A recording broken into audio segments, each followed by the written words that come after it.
Voilà, bonsoir à tous et à toutes. Bienvenue donc sur cette conférence ce soir.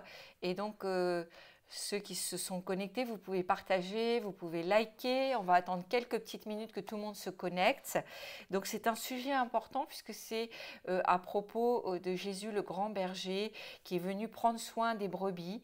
C'est, je dirais, sur la guérison intérieure, puisque nous savons que certaines personnes ont le cœur brisé et que dans ce monde, si vous avez le cœur qui saigne, nous avons besoin de solutions spirituelles afin que notre cœur soit guéri. Voilà, donc je vous laisse quelques minutes. Si vous vous connectez, vous pouvez partager, vous pouvez liker.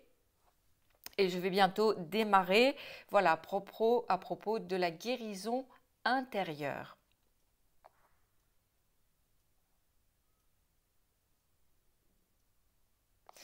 Je voudrais donc démarrer en citant ce verset d'Ézéchiel, chapitre 34, verset 11.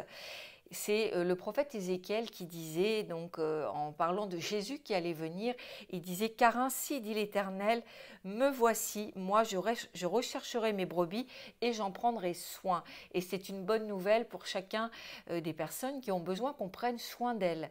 Jésus s'est présenté comme le grand berger, le berger des bergers, le berger de nos âmes. Il a dit « Si vous avez besoin qu'on prenne soin de vous, venez à moi. » Et qu'est-ce qu'il recherche? Il était venu rechercher quoi finalement Jésus? Il est venu rechercher particulièrement tout ce qui est perdu dans la vie des gens. Et il est venu chercher les endroits, les zones brisées de nos vies.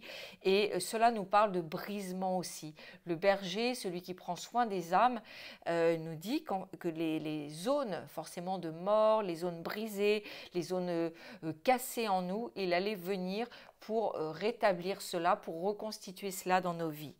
Et dit je panserai ce qui est brisé. C'est une bonne nouvelle si vous avez le cœur brisé, si vous saignez, si vous êtes passé par des souffrances, si vous avez encore des douleurs intérieures. Jésus dit qu'il est venu panser, c'est-à-dire guérir toute zone brisée en vous. Et je voudrais que nous puissions prendre un petit peu de temps pour lire la parole de Dieu et notamment une histoire qui est très belle dans la parole de Dieu, c'est l'histoire du bon samaritain.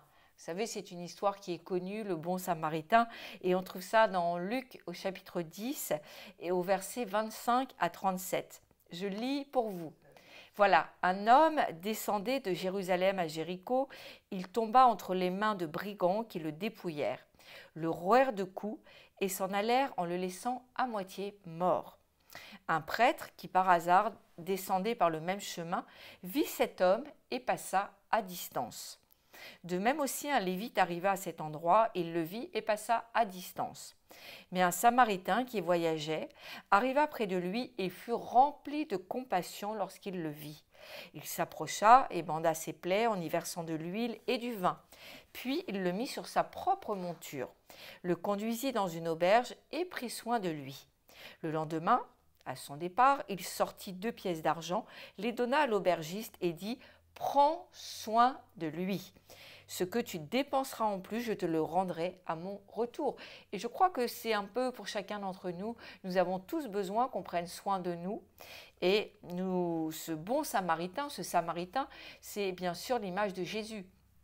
Ce samaritain, c'est une très belle histoire et c'est une histoire que même si nous connaissons, nous devons nous rappeler et imaginer cet homme qui marchait entre Jérusalem et Jéricho. Je pense qu'il était en train de marcher, il devait certainement partir pour son business, pour ses affaires. Peut-être c'était un homme d'affaires, que sais-je. Et je pense qu'en route, il réfléchissait, voilà, peut-être à son commerce, à comment il allait peut-être commercialiser davantage, faire plus d'affaires, de meilleures affaires, comment il allait dépenser son argent, comment il allait opérer aussi dans son travail. Bref, la parole semble nous dire qu'il était préoccupé et qu'il réfléchissait. Et simplement, il s'occupait de ses affaires comme c'est notre lot à chacun dans la journée. Nous pouvons même marcher, réfléchir, méditer sur voilà, notre travail. Et donc, il marchait et d'un seul coup, c'est comme un traumatisme, des voleurs viennent, l'agressent d'une façon très sauvage, ils le battent, ils le dépouillent, et ils le volent, et ils prennent tout son argent, et ils le laissent au bord du chemin, et l'histoire nous rapporte qu'en fait, ils le laissent à demi mort. Et c'est un traumatisme, et je crois que c'est un type d'accident qui peut arriver dans nos vies. Et quand nous vivons, nous traversons tous des zones de turbulence. Il y a toujours des traumatismes qui arrivent parce qu'il y a des accidents, accidents de la circulation, des accidents, des choses qui sont violentes pour nous et qui peuvent nous laisser à demi-mort parfois. À demi-mort, je dirais, dans une position, pas forcément physiquement, mais même émotionnellement, psychologiquement. Nous apprenons que nous sommes atteints d'un cancer, nous apprenons qu'un de nos enfants a eu un très grave accident de voiture et peut-être qu'ils sont handicapés, qu'ils ne remarcheront jamais. Nous pouvons apprendre des choses comme ça, des traumatismes, c'est-à-dire que la vie, nous sommes dans la vie de tous les jours, voilà, nous organisons les choses et d'un seul coup, de façon violente, ça fond sur nous et ça nous laisse comme à demi morts. Il y a beaucoup d'histoires. Je crois que chacun d'entre nous, nous pouvons mettre un peu de notre histoire personnelle dans ce type d'accident et de traumatisme. Il y a tant de choses qui peuvent arriver dans une vie. On est en train de réfléchir à notre mariage, à comment nous allons faire dans voilà, des anniversaires de mariage, des projets dans notre mariage. Et d'un seul coup, nous apprenons qu'il y a une rupture, que notre époux souhaite rompre, qu'il y a un divorce qui se profile. Nous pouvons également d'un seul coup, le conjoint part et nous apprenons que voilà, il a quelqu'un d'autre, il ne souhaite plus continuer la vie de couple et c'est comme un déchirement, c'est vraiment, ça fracasse les vies et ça nous laisse souvent vraiment à demi-mort. Et nous devons nous souvenir de cette histoire du bon samaritain qui représente Jésus et Jésus qui vient. Et il y a des choses qui sont très belles dans cette histoire et je le dis aujourd'hui, pour nous faire du bien, pour nous rassurer, pour nous exhorter, nous voyons qu'effectivement, il y a donc cet homme s'est fait tout voler et il y a des gens qui passent auprès de cet homme qui est laissé à demi-mort. C'est-à-dire qu'en fait, je pense à demi-mort que si vous passiez près de lui, il fallait passer très près pour voir qu'effectivement, il n'était pas mort. Parce que je crois que physiquement, il devait être très abîmé, il devait saigner, peut-être qu'il était en pleine hémorragie, il avait été roué de coups, hein, donc c'était très violent. Et à moins de s'arrêter et peut-être de lui prendre un pouls ou d'écouter le souffle, la respiration, on pensait vraiment qu'il était comme mort. Et plusieurs personnes passent, des religieux passent, et ils ne sont pas plus intéressés que ça, et peut-être qu'ils déjà ils envisagent tous les problèmes auxquels ils devront faire face s'ils lui portent secours, et donc ils ne s'arrêtent pas parce que cet homme à demi-mort constitue plus un problème qu'autre chose, voire peut-être un sujet de réflexion, mais très vite il s'éloigne. Et pourtant, et peut-être que l'histoire ne le dit pas, mais peut-être qu'ils ont pensé même qu'il était mort. Bref, en tous les cas, celui qui vient, il prend le soin d'aller voir, d'écouter le souffle, de prendre un pouls, de s'apercevoir que l'homme n'est pas mort. Et il fallait je dirais, de la compassion, parce qu'il nous est dit qu'effectivement, il va monter cet homme à demi-mort sur sa monture. Et je crois que la monture de l'époque, peut-être c'était un cheval, peut-être. Et du coup, imaginez comme ça quelqu'un qui est tout plein de sang, qui est dégoûtant, il a été roué de coups, peut-être dans la boue, dans la saleté, dans la poussière, il est dégoûtant. Est-ce que vous auriez envie de le monter sur votre monture toute propre ? Peut-être pas, sans compter les risques d'épidémie, les risques d'attraper, les risques de contagion, puisqu'évidemment, il devait l'emmener, le porter. Bref, ça constituait beaucoup, je dirais, de problèmes potentiels. Et il fallait vraiment que cet homme ait compassion du blessé, de cet homme à demi-mort. Et il lui apporte les premiers secours, je dirais la survie, et c'est ce qui va l'empêcher de mourir. Parce que sinon, il serait mort comme ça sur le bas-côté, comme je dirais un chien, comme un animal, et ça aurait été terrible. Et il commence déjà par lui apporter les premiers secours, et il survit. Nous voyons que d'ailleurs il va survivre. Et il y a donc je dirais ensuite, il ne s'arrête pas là, il s'occupe de lui, il l'amène en lieu sûr puisqu'il l'amène dans une auberge. Et cela nous fait penser à l'image de Jésus qui va s'intéresser aux zones brisées dans nos vies, qui va s'intéresser aux endroits qui sont endommagés dans nos vies et aux blessures qu'on peut avoir. Et non seulement il va apporter secours, les premiers secours, il va penser nos blessures, mais il va s'intéresser aussi à la suite et il va permettre que nous arrivions dans un lieu sécurisé. Il ne veut pas que nous restions au bord du chemin parce que c'est un lieu qui est très insécure et parce que il aurait pu arrêter l'hémorragie, lui faire les premiers secours et dire voilà, maintenant je le laisse là. Non, il l'a pris sur sa monture, il l'a amené dans un lieu sûr et il a versé de l'argent, il a donné de l'argent afin que l'aubergiste prenne soin de lui et le secours dans les temps qui viendraient et les temps pour sa restauration qui peut-être pouvait être même jusqu'à 1 semaine, 15 jours, le temps qu'il puisse marcher à nouveau et repartir à sa vie d'avant. Donc je crois que cela nous parle évidemment parce que Dieu s'intéresse aux blessés de la vie. Il s'intéresse à ceux qui ont été laissés comme ça à demi-mort sur le bord du chemin.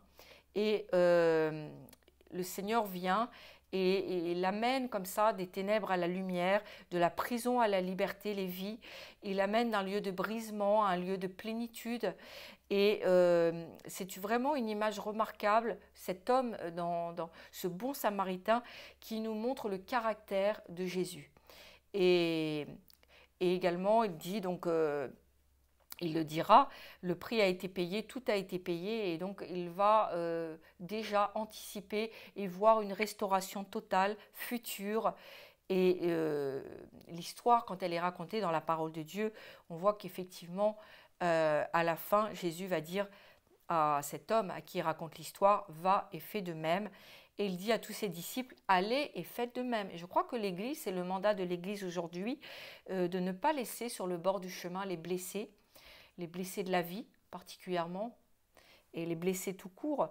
Et Jésus dit en mon nom, vous devez les secourir, vous devez leur apporter les premiers soins, mais les ôter des zones de ténèbres, des zones de turbulence, des zones de souffrance, les sortir du bord du chemin, les sortir des endroits dangereux, les sortir du territoire de l'ennemi et les amener à un endroit de sécurité, à une bergerie, au grand berger qui est Jésus. Cela nous parle de l'évangélisation, cela nous parle de prendre soin des âmes et ce mandat pour l'Église d'aller au secours des vies brisées. Et c'est valable pour tout le corps de Christ, c'est valable pour vous si vous écoutez aujourd'hui ce message, d'aller secourir les vies brisées et de ne pas penser que vous n'êtes pas capable de le faire. Nous avons reçu mandat, donc nous avons reçu l'onction pour le faire et il faut y aller, il faut croire que Jésus peut restaurer toute votre vie, quel que soit je dirais, l'état dans lequel vous êtes, puisque là, c'était à demi-mort. Donc, beaucoup de gens sont passés comme ça par la vallée de l'ombre de la mort dont David nous parle dans un de ses psaumes. Mais David nous dit qu'il a simplement traversé la vallée de l'ombre de la mort. Et si vous avez un cancer, si vous avez une terrible maladie, si vous avez des souffrances extrêmes, si votre conjoint vous a abandonné, quelle que soit vraiment la zone de turbulence, et la vallée que vous traversez aujourd'hui, je veux vraiment vous encourager et vous dire que Jésus a forcément une solution pour vous et qu'il vous dit encore aujourd'hui que vous n'allez faire que traverser.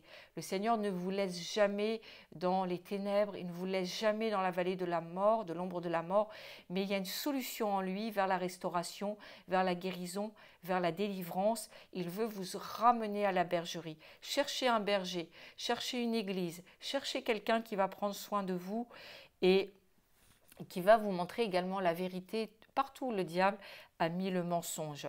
Il faut exposer les tactiques de l'ennemi et il faut vouloir aussi guérir parce que tout le monde ne veut pas guérir, mais on peut toujours guérir, même si un accident, un traumatisme vous a laissé à demi-mort il y a 20 ou 30 ans, voire 40 ans, et que vous n'arrivez pas à vivre encore aujourd'hui, que vous n'avez plus ce désir de vivre, que vous êtes même en proie un peu à la dépression, j'ai cette bonne nouvelle, c'est que Jésus veut guérir votre vie, restaurer votre cœur qui est brisé, parce que effectivement les accidents arrivent souvent et pratiquement toujours à cause du péché dans le monde. Et je veux également pouvoir vous encourager encore et, et vous dire, vous donner les clés un petit peu pour vous en sortir. La première chose, c'est qu'il faut reconnaître la seigneurie de Jésus. C'est important que vous puissiez reconnaître Jésus et dire j'ai besoin de toi comme mon Seigneur personnel et comme mon Sauveur, et accepter la seigneurie de Jésus, parce que je crois que c'est le point de départ. Accepter Jésus, accepter l'aide que le Seigneur vous a donnée, accepter que Jésus dirige votre vie, et accepter aussi que certains domaines où il y a des turbulences, où ça va mal, où il y a des lieux de souffrance, vous disiez Seigneur, je n'ai pas réussi dans ce domaine, et je te laisse toi œuvrer dans ce domaine de ma vie, que ce soit mon couple, que ce soit avec mes enfants, que ce soit parce que je dois faire face à la maladie, à une perte de travail. Je te laisse ce domaine de ma vie et je te demande vraiment d'intervenir. Et la deuxième chose, c'est la confession, c'est la deuxième clé qui amène la guérison intérieure, c'est-à-dire que dans tout accident, dans tout traumatisme, nous avons quand même toujours une part de responsabilité, et de reconnaître que nous avons notre part de responsabilité. Je ne dis pas que quand nous avons un cancer, nous avons une part de responsabilité, mais je crois que des fois, nous avons des mauvaises habitudes de vie, des fois, nous avons des mauvaises relations qui nous font prendre des mauvais choix, et à cause de ces mauvais choix, ça nous amène dans des problèmes. Et il faut reconnaître la part de responsabilité que nous pouvons avoir, même dans nos propres problèmes. Et de prendre aussi position et de dire bah, je dois cesser de voir telle et telle personne parce qu'il m'entraîne dans des problèmes, cesser d'avoir des mauvais comportements alimentaires, des addictions, parce que ça m'amène dans des problèmes, et des problèmes de maladie. Et il y a une troisième clé, c'est le pardon. Il faut aussi être prompt à pardonner parce que c'est vrai, quand on a été blessé, quand on nous a abandonnés, quand on nous a fait du mal, le pardon est difficile, mais il est nécessaire. Parce qu'à chaque fois que vous allez pardonner, vous allez libérer vos vies. Vous allez vraiment vous libérer vous-même. Et à chaque fois que vous refusez de pardonner, votre vie est en prison. Et vous êtes en prison avec la personne à qui vous refusez de pardonner.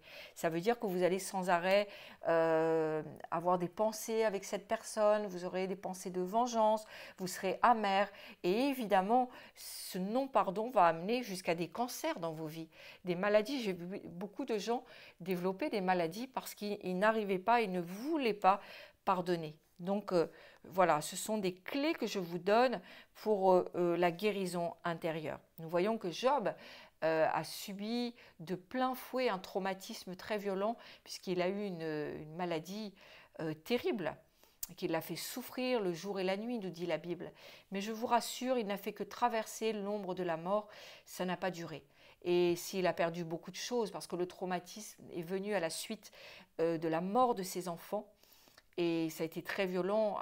En un jour, il a perdu ses enfants, son bétail, il a tout perdu. Et en plus, il a eu une très grave maladie qui était si violente et si douloureuse qu'il n'arrivait même plus à trouver la paix ni le sommeil. Donc, ça a été extrême, mais d'une violence extrême.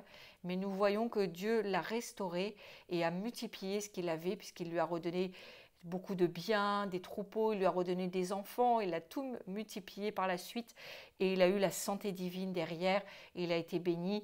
Et même Job n'a fait que traverser l'ombre de la mort. Donc si c'est votre cas, si aujourd'hui vous souffrez, que vous êtes amer, que vous sentez seul face à l'abandon, au rejet, à toutes sortes de souffrances, je voudrais aujourd'hui, pour terminer ma conférence, prier pour vous.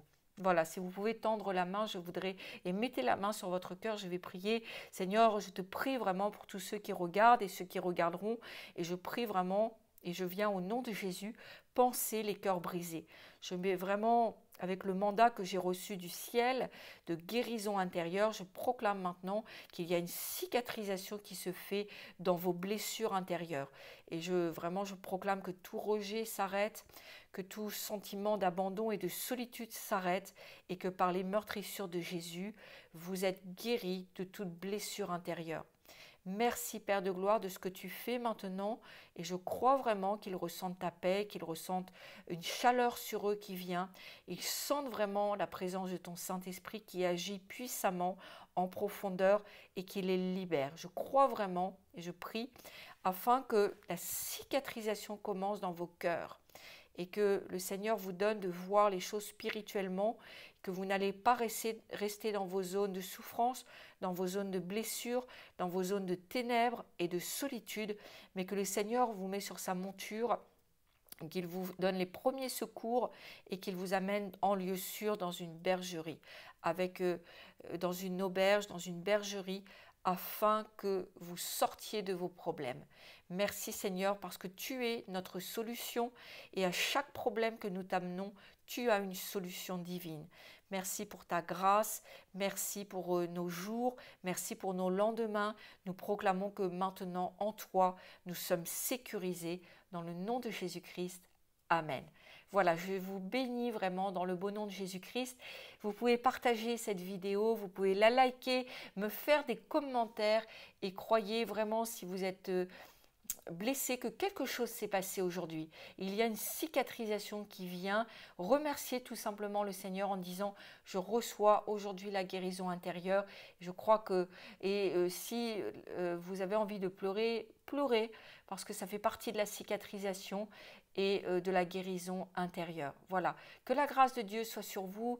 Vous pouvez faire un don au ministère, vous pouvez également acheter le livre qui s'appelle « Les prières d'autodélivrance » et qui sont très puissantes et qui vont vous aider à sortir de vos problèmes. Et vous pouvez nous écrire pour l'obtenir sur gcb.valerie@gmail.com et je vous dis à très bientôt. Soyez bénis.